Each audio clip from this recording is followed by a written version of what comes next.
নমস্কাৰ ষ্টুডিঅ'ৰ মজাত মই মিনহাছ এই মুহূৰ্তত এটা গুৰুত্বপূৰ্ণ খবৰ লৈ কাৰণে চেষ্টা কৰিছোঁ মণিপুৰত ভংগ কৰা হ'ল বিজেপি নেতৃত্বাধীন এনডিএ চৰকাৰ আৰু ইতিমধ্যে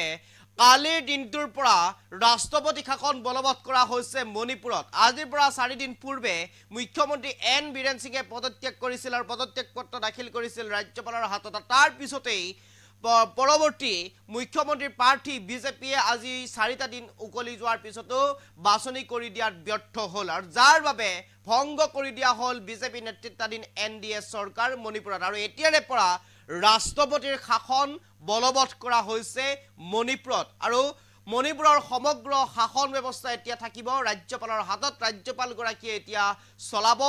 মণিপুৰ আৰু ইতিমধ্যে এইবাৰেৰে 11 বাৰ পৰ্যন্ত মণিপুৰত শাসন দিয়া হৈছে ৰাষ্ট্ৰপতিৰ 11 বাৰ এইবাৰলৈ হিচাপ কৰিলে 11 বাৰ পৰ্যন্ত দিয়া হৈছে মণিপুৰত ৰাষ্ট্ৰপতি শাসন আৰু ইতিমধ্যে কালিৰ দিনটোত ৰাষ্ট্ৰপতি শাসন প্ৰৱৰ্তন কৰা হৈছে মণিপুৰত ভংগ হৈছে বিজেপি নেতৃত্বাধীন এনডিএ চৰকাৰ এই মুহূৰ্তত সবিশেষ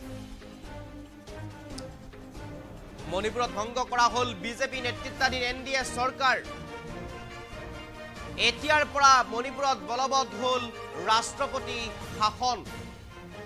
এতিয়াৰ পৰা মণিপুৰত বলবৎ হ'ল ৰাষ্ট্ৰপতি শাসন 4টা দিনে মুখ্যমন্ত্ৰীৰ নাম ঘোষণা কৰাত ব্যৰ্থ বিজেপি 4টা দিনে মুখ্যমন্ত্ৰীৰ নাম ঘোষণা কৰাত ব্যৰ্থ বিজেপি আৰু এতিয়াৰ পৰা ৰাজ্যপালৰ হাতত থাকিব ৰাজ্যখনৰ শাসনৰ সকলো ক্ষমতা ৰাজ্যখনৰ সকলো ক্ষমতা এতিয়াৰ পৰা থাকিব ৰাজ্যপালৰ হাতত 9 ফেব্ৰুৱাৰীত পদত্যাগ কৰিছিল মুখ্যমন্ত্ৰী এন বীৰেন সিঙে 9 ফেব্ৰুৱাৰীত মুখ্যমন্ত্ৰী এন বীৰেন সিঙে পদত্যাগ কৰিছিল ৰাষ্ট্ৰপতি শাসন ঘোষণাৰ লগে লগে ৰাজ্যখনত ভংগ হ'ল বিজেপি চৰকাৰ এই মুহূৰ্তত কবিকে কৰিব কাৰণে চেষ্টা কৰিছো মুখ্যমন্ত্ৰী এন বীৰেন সিঙে পদত্যাগ কৰাৰ পিছতে বিজেপি পাৰ্টি বিচাৰিছিল যদিও বিজেপিয়ে দিয়াত ব্যৰ্থ হ'ল আৰু তাৰ পিছতে ৰাষ্ট্ৰপতি শাসন প্ৰৱৰ্তন কৰা হ'ল মণিপুৰত ৰাষ্ট্ৰপতিৰ হৈ এতিয়াৰে পৰা ৰাজ্যপালে চলাব ৰাজ্যখনৰ শাসন ব্যৱস্থা মণিপুৰত এইবাৰ 11 বাৰৰ বাবে ৰাষ্ট্ৰপতি শাসন জাৰি কৰা হৈছে এইবাৰেৰে ভিতৰ কৰি 11 বাৰ পৰ্যন্ত মণিপুৰত দিয়া হৈছে ৰাষ্ট্ৰপতি শাসন ইয়াৰ পূৰ্বে 2001 চনত জাৰি কৰা হৈছিল ৰাষ্ট্ৰপতি শাসন শেষৰ বাৰৰ বাবে 2001 চনত ৰাষ্ট্ৰপতি শাসন প্ৰৱৰ্তন কৰা হৈছিল 2001 চনৰ জুনৰ 2 তাৰিখৰ পৰা 2022 চনৰ মাৰ্চৰ 6 তাৰিখলৈ চলিছিল ৰাষ্ট্ৰপতি শাসন প্ৰায় 274 ডেজ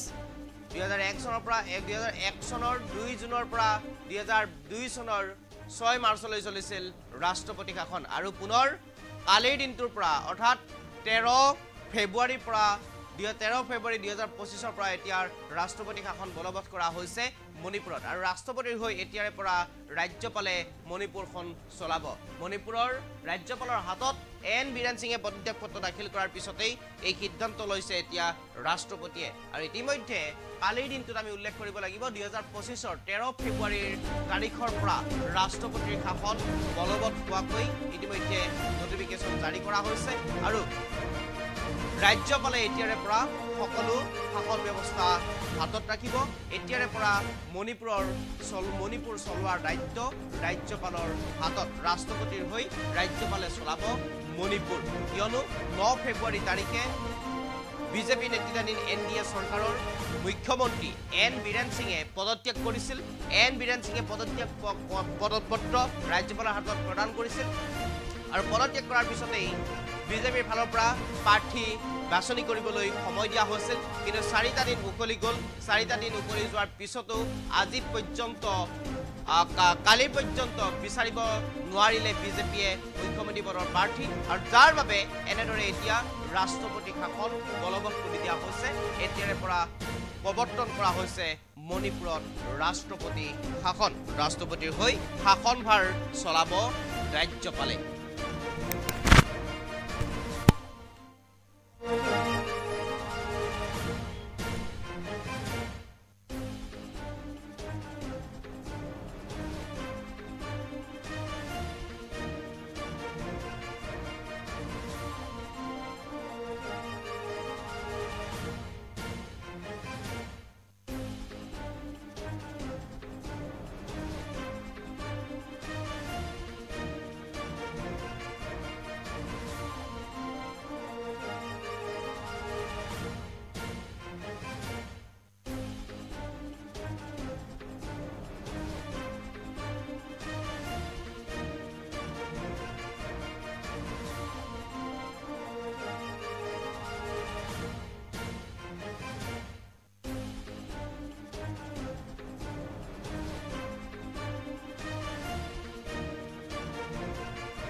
নিজৰ স্বাৰ্থ